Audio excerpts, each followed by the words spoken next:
તો બીજી તરફ લાઠી શહેરમાં આઝાદી બાદ પ્રથમવાર કેરિયા રોડનું નિર્માણ પૂર્ણ થતા સ્થાનિકોમાં ખુશીનો માહોલ જોવા મળી રહ્યો છે।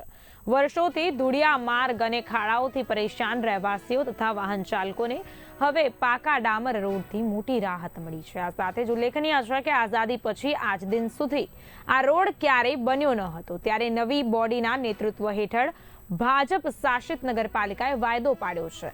અનેક ગામો અને ધર્મસ્થાનને જોડતો મુખ્ય માર્ગ આ રોડ લાઠી શહેર માટે વ્યૂહાત્મક રીતે ખૂબ જ મહત્વનો છે। આ માર્ગ કેરિયા, શેખ પીપરિયા, હરદેવડિયા જેવા ગામોને સીધો જોડે છે।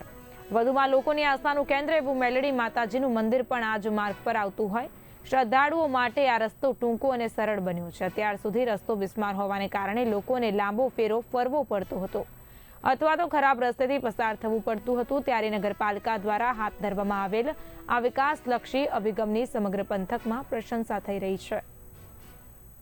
ફરી એકવાર લાઠી નગરપાલિકાને એક લાઠી શહેરનો પ્રાણ પ્રશ્ન આપણે જેને કહી શકીએ તેવો પ્રાણ પ્રશ્ન કેરિયા રોડના પ્રશ્નનું આજે સુખદ નિરાકરણ થઈને આજ સવારથી ત્યાં રોડ બનાવવાની કામગીરી શરૂ થઈ ગયેલ છે।